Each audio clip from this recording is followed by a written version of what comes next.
किताब लेकर पार्लियामेंट में खड़े होते हैं शपथ लेते वक्त, ये सपा के लोग, कांग्रेसी लोग, भाजपा के लोग जो संविधान को लेकर शपथ लेते हैं और कहते हैं कि संविधान को बचाने का काम करेंगे, आज ऐसे ही जजमेंट पास कराकर आपके लिए अपनी मर्जी से किसी भी SC ST जाति को आरक्षण की सुविधा दे सकती है और अपनी ही मन मर्जी से उसको रिजर्वेशन की सूची से निकालकर, भले वो SC ST हैं, बट उस SC ST जाति और कांग्रेस हमारे SC ST समाज के आरक्षण के खिलाफ है।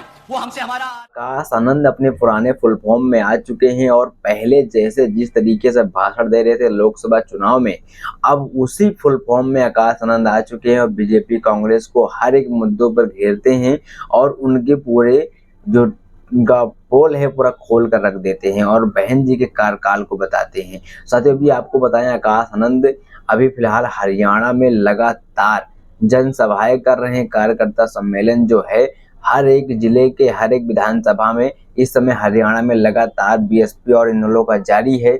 इसी बीच आकाश आनंद हरियाणा में कल एक जनसभा में जिस तरीके से बीजेपी सहित कांग्रेस पर भड़के, वो काफी इस समय सुर्खियां बटोर रहा है। साथियों, पहले आपको आकाश आनंद का वो वीडियो देखी जो काफी सुर्खियों बटोर रहा है। कैटेगराइजेशन के जजमेंट के बारे में आप लोगों से बात करना चाहूंगा, जिसके संबंध में आदरणीय बहन कुमारी मायावती जी ने भी अभी कुछ दिन पहले ही प्रेस कॉन्फ्रेंस कर हम सबको उसके बारे में आगाह करने का काम किया।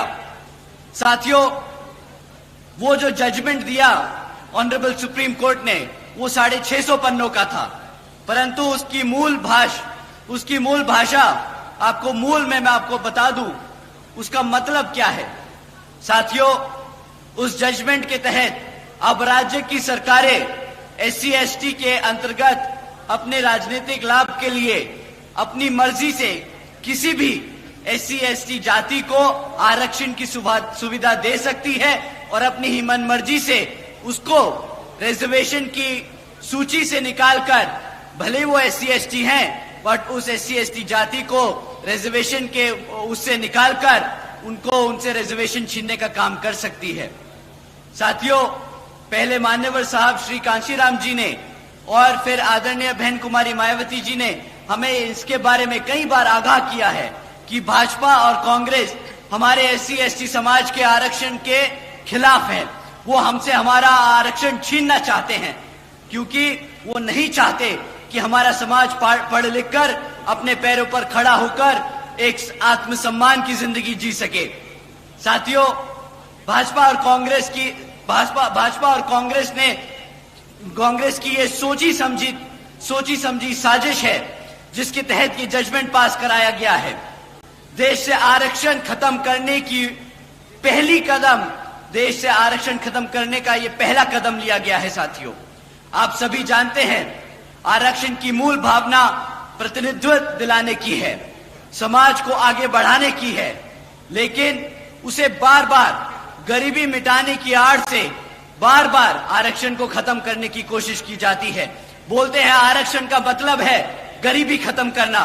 साथियों, आप सब यहाँ जो बैठे हैं जानते हैं, आरक्षण से गरीबी नहीं, प्रतिनिधित्व, रिप्रेजेंटेशन, आत्मसम्मान मिलता है, ना कि गरीबी खत्म की जाती है। परंतु ये लोग बार बार इसे गरीबी खत्म करने की योजना बनाकर बार बार हमारे पिछड़े समाज को हटाने की, आरक्षण छीनने की कोशिश करते हैं। साथियों, ये दलितों को बांटने की शुरुआत है, ये दलितों की आजादी छीनने की शुरुआत है। साथियों, ये संविधान को बदलने की शुरुआत है। ये जो लाल किताब लेकर पार्लियामेंट में खड़े होते हैं शपथ लेते वक्त, ये सपा के लोग, कांग्रेसी लोग, भाजपा के लोग जो संविधान को लेकर शपथ लेते हैं और कहते हैं कि संविधान को बचाने का काम करेंगे, आज ऐसे ही जजमेंट पास कराकर हमसे आरक्षण छीनने का, हमारे संविधान को बदलने का काम कर रहे हैं। साथियों, संविधान बचाने के नाम पर भाजपा और कांग्रेस मिलकर संविधान को बदलने का काम कर रही है। आदरणीय बहन जी ने कहा है कि अगर ये भाजपा की NDA और कांग्रेस की इंडिया अलायंस, जिसमें सपा, आम आदमी पार्टी जैसी पार्टियां भी शामिल हैं, ये सब अगर सच्चे दिल से हमारे समाज के लिए आरक्षण के हितैषी हैं, तो ये सब मिलकर पार्लियामेंट के जरिए से हमारे रिजर्वेशन एक्ट को संविधान की 9वीं सूची में डालकर उसको हमेशा हमेशा के लिए सुरक्षित करेंगे। परंतु साथियों, इनकी नीयत नहीं है। आज सुबह ही आदरणीय राहुल गांधी जी ने भी एक प्रेस कॉन्फ्रेंस कर स्टेटमेंट इशू किया, जिसमें कहा उन्होंने कि पंडित नेहरू जी ने और महात्मा गांधी जी ने आरक्षण के लिए खूब लड़ाइयां लड़ी हैं। वो चाहते थे कि हमारे SC/ST समाज को आरक्षण मिले, परंतु यहां मेरे सभी SC/ST भाई जानते हैं कि किस तरह पंडित नेहरू जी ने और महात्मा गांधी जी ने बाबा साहब को पार्लियामेंट से दूर रखने का काम किया।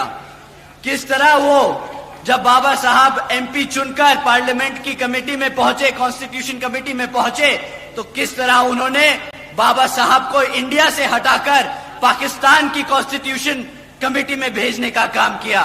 साथियों, उन्होंने कदम कदम पर हमारे बाबा साहब को नीचा दिखाने का काम किया। कदम कदम पर उन्होंने हमारे रिजर्वेशन को छीनने का काम किया। साथियों, वो तो इतने अड़ गए थे कि जब बाबा साहब ने अंग्रेजों की मदद से आरक्षण की व्यवस्था तय करी कॉन्स्टिट्यूशन में, तो महात्मा गांधी जी भूख हड़ताल पे बैठ गए और माने नहीं जब तक उन्होंने बाबा साहब की शर्तों को हटाने का काम न किया। साथियों, वो इस कदर इनके पीछे पड़ गए थे कि कह रहे थे कि मैं मर जाऊंगा परंतु आरक्षण नहीं लागू होने दूंगा। साथियों, ये थी कांग्रेसियों की नीति। साथियों, भूल जाइएगा कि कांग्रेसी या भाजपा कभी भी हमारे आरक्षण के हितैषी हो सकते हैं। साथियों, उन्होंने कदम कदम पर हमें मिटाने की, दबाने की, कुचलने की कोशिश की है। समय आ गया है, अब और कोई हमारे ऊपर राज नहीं करेगा। समय आ गया है अपने वोट की कीमत को पहचानने का। समय आ गया है शासक बनने का। समय आ गया है अपनी जगह लेने का। समय आ गया है पार्लियामेंट पे राज करने का। साथियों, अभी आप लोगों के सामने अभी कुछ ही समय में विधानसभा के आम चुनाव होने वाले हैं और कांग्रेस के साथ साथ यहां भाजपा भी पिछले 10 सालों से राज कर चुकी है। भाजपा से पहले कांग्रेस ने 10 साल आप पे राज किया। अब पिछले 10 साल से भाजपा राज कर रही है और अब जब विधानसभा हमारे सर पर है तो ये लोग फिर से आप लोगों के बीच में आकर झूठे झूठे वादे करेंगी। परंतु साथियों, इस बार इनको वोट डालने से पहले हमें इनसे कुछ मुद्दों पे सवाल करने होंगे। मैं आप लोगों से जाति और धर्म के आधार पे कभी नहीं कहूंगा आप सवाल करें। मैं आपसे कहूंगा आप इनसे शिक्षा, रोजगार और चढ़ती हुई महंगाई के बारे में सवाल करें। साथियों, अगर हम शिक्षा की बात करें तो यहां पिछले 10 सालों से सरकार ने 5000 से ज्यादा प्राइमरी स्कूल्स को बंद करने का काम किया है।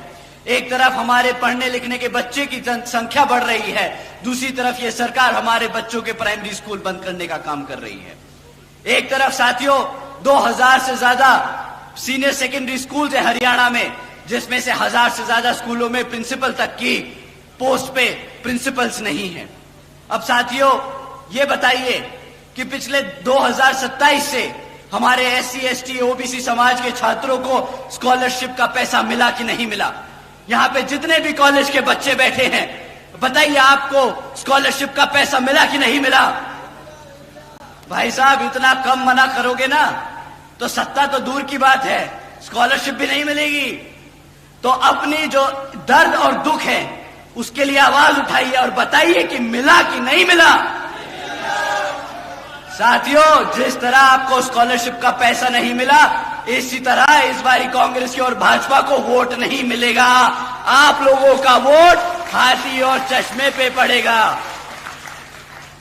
साथियों, एक तरफ हमारे बच्चे दिन रात मेहनत कर कर कॉलेज में दाखिला ले रहे हैं, दूसरी तरफ ये सरकार झूठा वादा कर कर कि स्कॉलरशिप का पैसा देगी, वो पैसा नहीं देती। हमारे बच्चे अनपढ़ रह जाते हैं। जब हमारा बच्चा पढ़ेगा लिखेगा नहीं तो आप बताइए क्या वो गुलामी करेगा कि नहीं? हम गुलाम ही बन के रह जाएंगे ना। अब आप ही बताइए, बाबा साहब ने इतनी मेहनत कर कर हमें गुलाम बनाने के लिए खड़ा किया है। बताइए मेरे किसान भाइयों, आप लोग अपने पैरों पर खड़ा होना चाहते हैं कि नहीं?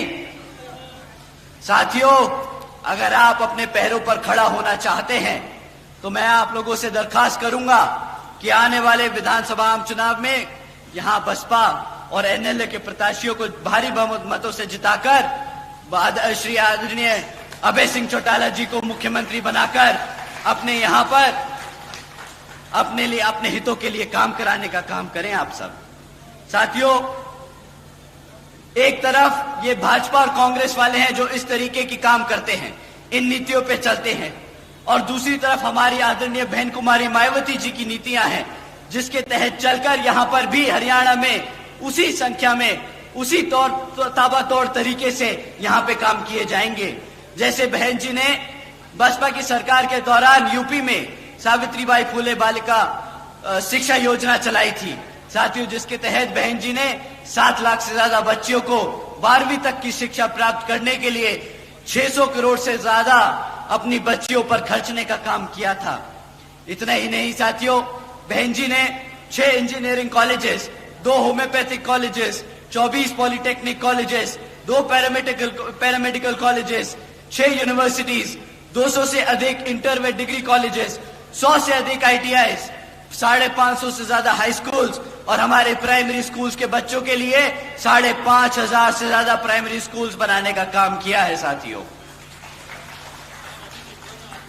और साथियों, हमारे सभी पिछड़े समाज के, हमारे OBC समाज के छात्रों के लिए आदरणीय बहन जी ने देश में पहली बार 27% आरक्षण की व्यवस्था तय की थी।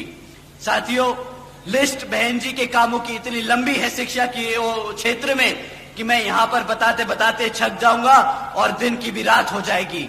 परंतु साथियों, आप लोगों से मैं दरखास्त करूंगा, आप लोग पूरा भरोसा जताए हमारे आदरणीय अभय सिंह चौटाला जी पे कि जिस तरह बहन जी ने वहां यूपी में काम किया, उसी तरह यहां पर आदरणीय अभय सिंह चौटाला जी भी आपके बच्चों की शिक्षा के लिए दिन रात एक कर आपके बच्चों को अपने पैरों पर खड़ा करने का काम करेंगे।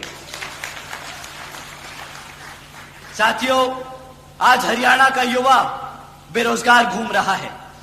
इतना ही नहीं बल्कि हमारा हरियाणा का 40% युवा बेरोजगार घूम रहा है। और यहां पिछले 10 सालों से भाजपा की सरकार लगातार सत्ता में बनी हुई है। यहां 2 लाख से ज्यादा सरकारी पद आज भी खाली पड़े हैं। इतना ही नहीं, पिछले 10